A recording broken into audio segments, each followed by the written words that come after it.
Histoire en troisième, thème 3, la République après 1945. Première partie, 1944-1946, reconstruire la République et la France. À la libération du territoire, c'est le Conseil national de la résistance qui forme un gouvernement. Ce gouvernement provisoire de la République française est dirigé par le général de Gaulle. L'une des tâches est alors de cesser l'épuration sauvage comme à gauche pour favoriser la justice.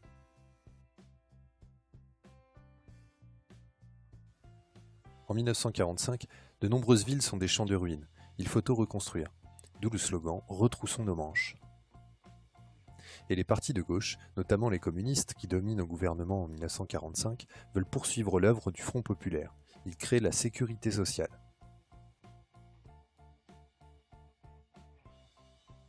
La reconstruction de la République passe par une démocratie plus forte. En avril 1944, les femmes obtiennent enfin le droit de vote. Une assemblée constituante élue en 1945 rédige une nouvelle constitution. C'est la 4e République qui s'instaure de 1946 à 1958. Elle est marquée par le retrait du général de Gaulle, en désaccord avec son principe parlementaire, et par les guerres coloniales, notamment en Indochine et en Algérie. Deuxième partie, la 5e République, de 1958 à nos jours. Pour beaucoup de Français, le général de Gaulle est le seul qui peut sortir la France de la guerre d'Algérie.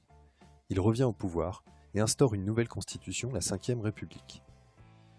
Conformément à ses idées, la 5e République est un régime présidentiel, taillé pour le général de Gaulle.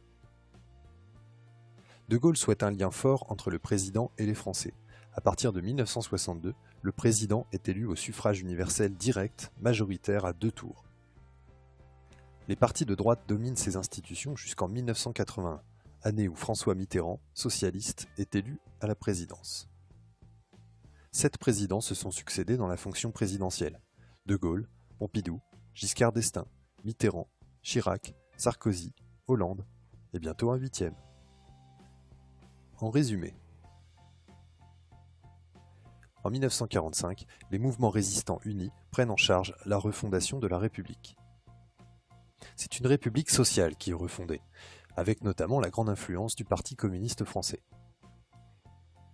Les guerres coloniales, et notamment celle d'Algérie, amènent à un changement de constitution et au retour du général de Gaulle en 1958. Depuis, les présidents se sont succédés et les institutions ont évolué.